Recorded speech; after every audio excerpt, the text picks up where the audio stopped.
అత్యాచారాలకు గురైన హత్యలకు గురైన దాడులకు గురైన దళిత వర్గాలకు సంబంధించిన వాళ్ళ మీద ఎక్కువ జరుగుతున్న విషయం మనం చూస్తున్నాం. తనే నేరం చేసిందని చెప్పుకోమని చెప్పి తీవ్రమైన చిత్రహింసలు పెట్టడం వల్ల అనారోగ్యానికి గురై ఆసుపత్రిలో చనిపోవడం జరిగింది. అనంతగిరి పోలీస్ స్టేషన్లో 3 పోలీస్ స్టేషన్లు తిప్పి వివిధ రకాలుగా చిత్రహింసలు పెట్టారు. కోర్టు ప్రాంగణంలో కూడా ఆయనకి ఇంజెక్షన్ ఇచ్చి కోర్టుకు ఆధారపరిచారు. అరెస్ట్ చేసిన తర్వాత వెంటనే చిత్రహింసలు పెట్టినట్టుగా ఉన్నది. తీవ్రమైన చిత్రహింసలు పెట్టడం వల్లనే అతను చనిపోయింది అనే విషయం స్పష్టంగా రుజువుతాను. నమస్తే, వెల్కమ్ టు కేఐటీ. ప్రస్తుతం మనం సోమాజిగూడ ప్రెస్ క్లబ్లో ఉన్నాం. కోదాడలో దళిత మాదిగ సామాజిక వర్గం యువకుని పోలీసులు చిత్రహింసలు పెట్టి లాకప్ డెత్ చేయడం జరిగింది. ఇది పోలీసులు అతనే అని చెప్పి మందాకృష్ణ గారు మాట్లాడడం జరిగింది. సార్ చెప్పండి, ఏం చెప్తారు? ఆ కేసుకు సంబంధించి ఎంతమంది ఉన్నారు, ఏం చెప్తారు? ఇప్పుడు కోదాడ దళిత మాదిగ యువకుడిని అకారణంగా చట్టవిరుద్ధంగా ఆయనను అరెస్ట్ చేసి తనే నేరం చేసిందని చెప్పుకోమని చెప్పి తీవ్రమైన చిత్రహింసలు పెట్టడం వల్ల అనారోగ్యానికి గురై ఆసుపత్రిలో చనిపోవడం జరిగింది. మేము చట్టవిరుద్ధంగా అరెస్ట్ చేయలేదని పోలీసులు కాకమ్మ కథలు చెప్పే ప్రయత్నం చేస్తున్నారు. వాళ్ళు చెప్పిన దాని ప్రకారమే, వారు ఆధారాలు చూపెడుతున్న దాని ప్రకారమే 8 రాజేష్ మీద కేసు నమోదైంది. 8 రాజేష్ మీద ఫిర్యాదు వచ్చింది. 8వ తారీఖు నాడు మేము కేసు నమోదు చేశాం, 9కి అరెస్ట్ చేశాం, 10కి హాజరుపరిచామని చెప్తుండ్రు వాళ్ళు. మేము ఎలాంటి చిత్రహింసలు పెట్టలేదు, చట్టవిరుద్ధంగా ఏం ప్రయత్నం చేయలేదని చెప్పి వాళ్ళు మాట్లాడుతున్నారు. అది నిజం కాదు అని మేము భావిస్తున్నాం, మేము స్పష్టం చేస్తున్నాం. నిజం కాదంటే అర్థం ఏంటంటే 8వ తారీఖు నాడు ఆయన మీద కేసు ఫిర్యాదు వచ్చినప్పుడు 8వ తారీఖు నాడు కేసు నమోదైతే మరి 4వ తారీఖు నాడు కోదాడ పోలీసులు ఎందుకు పిలిపించుకున్నారు? కుటుంబ సభ్యులతో సంతకాలు పెట్టించుకొని ఎందుకు రాత్రి వదిలిపెట్టారు? 5వ తారీఖు నాడు నుంచి ఆయన మళ్ళీ డెడ్ బాడీ ఇంటికి వచ్చేంతవరకు ఆయన మీ అదుపులో ఎందుకున్నాడు? 5, 6, 7, 8 నాటికి కూడా మీ స్టేషన్లోనే ఉన్నారు. Kodad rural police station, Chilukur police station, అదే సమయంలో అనంతగిరి పోలీస్ స్టేషన్లో 3 పోలీస్ స్టేషన్లు తిప్పి వివిధ రకాలుగా చిత్రహింసలు పెట్టారు. బంధువులు భోజనం తెమ్మని మీరే చెప్పేశారు. బంధువులకు చూపించకుండా మీరే ఆ భోజనం తీసుకెళ్ళి ఆయనకి ఇచ్చేశారు.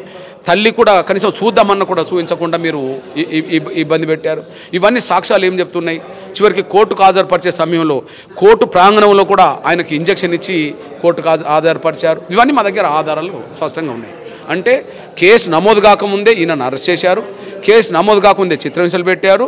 చిత్రహింసలకు తట్టుకోలేని పరిస్థితులు ఉన్న సమయంలోనే అతని మీద కేసు పెట్టి లోపలికి పంపినట్టుగా అర్థమవుతుంది. అంటే ఎట్లా చూడదు సార్, తల్లి కలవడానికి వస్తే ఆమెను కలవనివ్వకపోవడం, అక్కడ కోర్టు ఆవరణాల్లో ఇంజెక్షన్ చేయడం, ఇవన్నీ అంటే ఎట్లా చూడొచ్చు? దీని వెనక ఎవరైనా ఉండాలనుకోవచ్చా? ఎందుకు అంటే ఒకటి ఏంటంటే అరెస్ట్ చేసిన తర్వాత వెంటనే చిత్రహింసలు పెట్టినట్టుగా ఉన్నది. ఆ చిత్రహింసలు తట్టుకోలేని పరిస్థితులు తల్లికి చెప్పిండు అనుకో, లేదా నిలబడలేని పరిస్థితులు ఉన్నాడు అనుకో, కాబట్టి అది బయటికి ఎక్స్పోజ్ అవుతుంది. కాబట్టి లోపల స్టేషన్లో పెట్టుకున్నమాట వాస్తవమే, స్టేషన్కు తల్లి బంధువులు వెళ్ళినమాట కూడా వాస్తవమే, వీళ్ళు భోజనం తీసుకెళ్ళినమాట వాస్తవమే, భోజనం వీళ్ళతో డైరెక్ట్ ఇవ్వకుండా పోలీసులు తీసుకెళ్ళి ఇచ్చినమాట వాస్తవమే.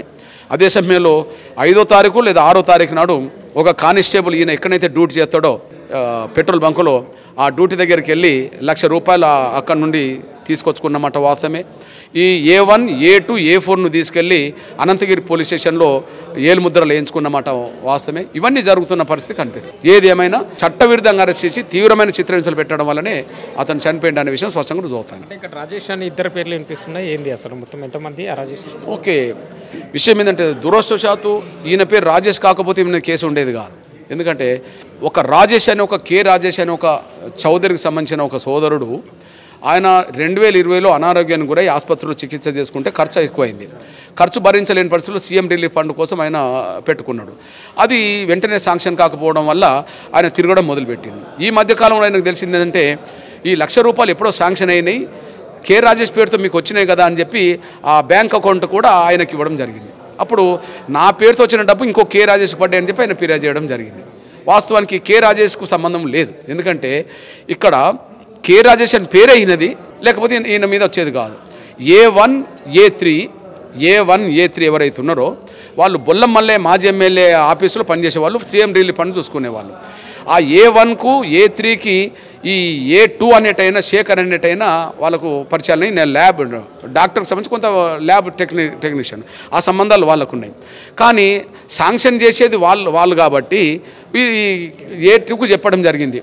కే రాజేష్ పేరుతో అయింది కాబట్టి నీకు ఎవరైనా కే రాజేష్ తెలిసి ఉంటే మీరు ఆ నంబర్ ఇస్తే అక్కడి నుంచి శాంక్షన్ చేసుకుందామని చెప్పి ఈ స్నేహితుడు కాబట్టి అని చెప్పి ఈయనకు ఫోన్ చేసి నా పేరుతో డబ్బులు వస్తున్నాయి నువ్వు తీసి నాకు ఇవ్వమని చెప్తే ఈయన స్నేహితుడు కదా ఇంటర్మీడియట్ స్నేహితుడు కదా అని చెప్పి ఆ కే రాజేష్ పేరుతో ఈయన బ్యాంకులో అకౌంట్ రావడం ఈయన తెల్లారో మరతెల్లో డ్రా చేసి మళ్ళీ ఇవ్వడం జరిగింది. ఇచ్చిన డబ్బు వాళ్ళు పంచుకోవడం జరిగింది. ఈయన పంచుకున్నాడు అనుకో ఈయన ముందే నేరస్తుడు కదా, ఎఫ్ఐఆర్ నమోదైంది ఈయన ఒక్కడి పేరు మీదే కదా. కాబట్టి ఈయన అందులో భాగస్వామ్యం అనుకో ఈయన ఏమని అవుతాడు కదా.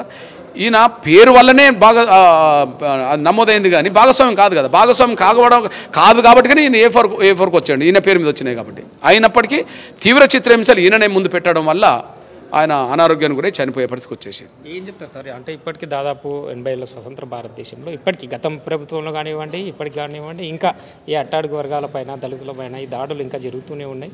మరి పోలీసుల దృష్టికి ప్రభుత్వం దృష్టికి తీసుకెళ్లే ప్రయత్నం చేశారా? 100%. ఇప్పుడు ఈ దేశంలో ఎక్కడైనా సరే అత్యాచారాలు గురైనా హత్యలు గురైనా దాడులు గురైనా దళిత వర్గాలకు సంబంధించిన వాళ్ళ మీద ఎక్కువ జరుగుతున్న విషయం మనం చూస్తున్నాం.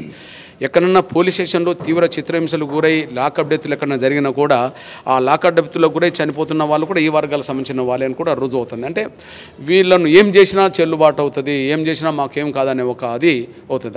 ఒక చౌదరో ఒక బ్రాహ్మణో ఒక వైశ్యో ఒక రెడ్డో ఎక్కడ లాకప్లో చనిపోయిన పరిస్థితి తెలంగాణలో కానీ ఆంధ్రప్రదేశ్లో దేశంలో ఎక్కడ చూస్తామా?